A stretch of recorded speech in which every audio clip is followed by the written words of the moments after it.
పవిత్రత పుణ్యం మాత్రమే కాదు, ఆర్థిక వ్యవస్థను పరుగులు పెట్టించే శక్తి కుంభమేళాకుంది. అవును, ఇది నిజమే.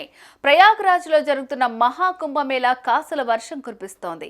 ఈ 45 రోజుల ఉత్సవాల్లో భక్తుల రద్దీతోనే కాదు, ఇటు వ్యాపారంలో కూడా సరికొత్త రికార్డు సృష్టిస్తోంది.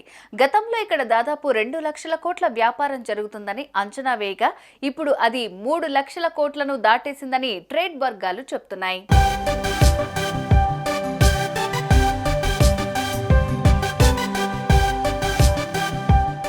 అన్ని రాష్ట్రాలు, అందరి దారులు కుంభమేళా వైపే. దేశ విదేశాల నుంచి భక్తుల తాకిడితో త్రివేణి సంగమ తీరం కిటకిటలాడుతోంది.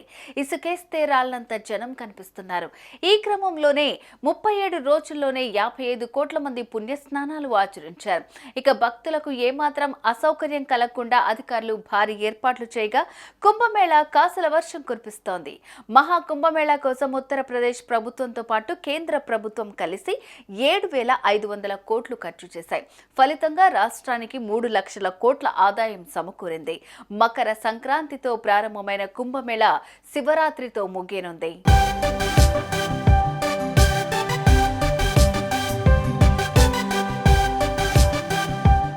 ప్రయాగ్రాజ్లో జరుగుతున్న మహా కుంభమేళాలో ఈసారి అనుకున్న దానికంటే ఎక్కువ వ్యాపారం జరిగిందని ట్రేడ్ వర్గాలు చెబుతున్నాయి.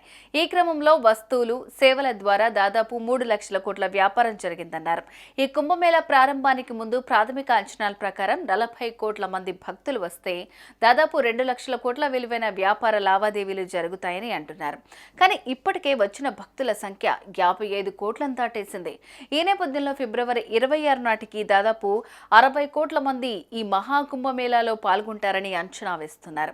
దీంతో 3 లక్షల కోట్లకు పైగా వ్యాపార టర్నోవర్ జరుగుతుందని ధీమా వ్యక్తం చేస్తున్నారు. మరోవైపు మొత్తం 4 లక్షల కోట్ల ఆదాయం సమకూరినా ఆశ్చర్యపోవాల్సిన అవసరం లేదని నిపుణులు పేర్కొంటున్నారు.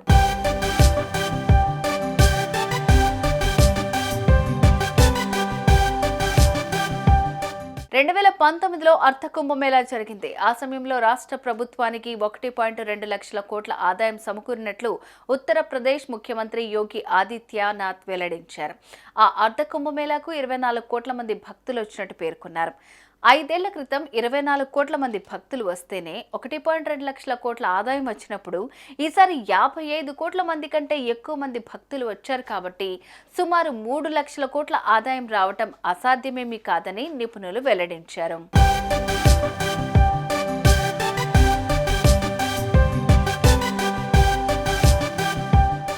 మహా కుంభమేళా నేపథ్యంలో ఆతిథ్యం, ఆహారం, పానీయాలు, రవాణా, లాజిస్టిక్స్, మతపరమైన దుస్తులు, పూజా సామాగ్రి, హస్తకళలు, దుస్తులు, ఇతర వినియోగ వస్తువులు, ఆరోగ్య సంరక్షణ వ్యాపారాలు పుంజుకున్నాయి.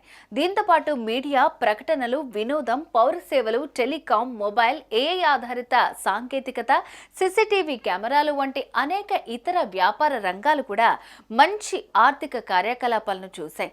ఈ క్రమంలో కుంభమేళా 150 కిలోమీటర్ల పరిధిలో ఉన్న నగరాలు, పట్టణాలు కూడా గణనీయమైన వ్యాపార వృద్ధిని సాధించాయి. దీని ద్వారా ఆయా స్థానిక ఆర్థిక వ్యవస్థలు బలోపేతమయ్యాయి. దీంతో పాటు అయోధ్య, వారణాసి, ఇతర మతపరమైన ప్రదేశాలలో కూడా యాత్రికుల సందర్శనలు పెరిగాయి.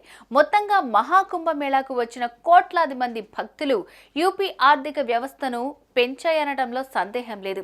ఈ 45 రోజుల ఉత్సవం యూపీ ఆర్థిక వ్యవస్థను మరింత స్ట్రాంగ్ చేసిందనే చెప్పొచ్చు.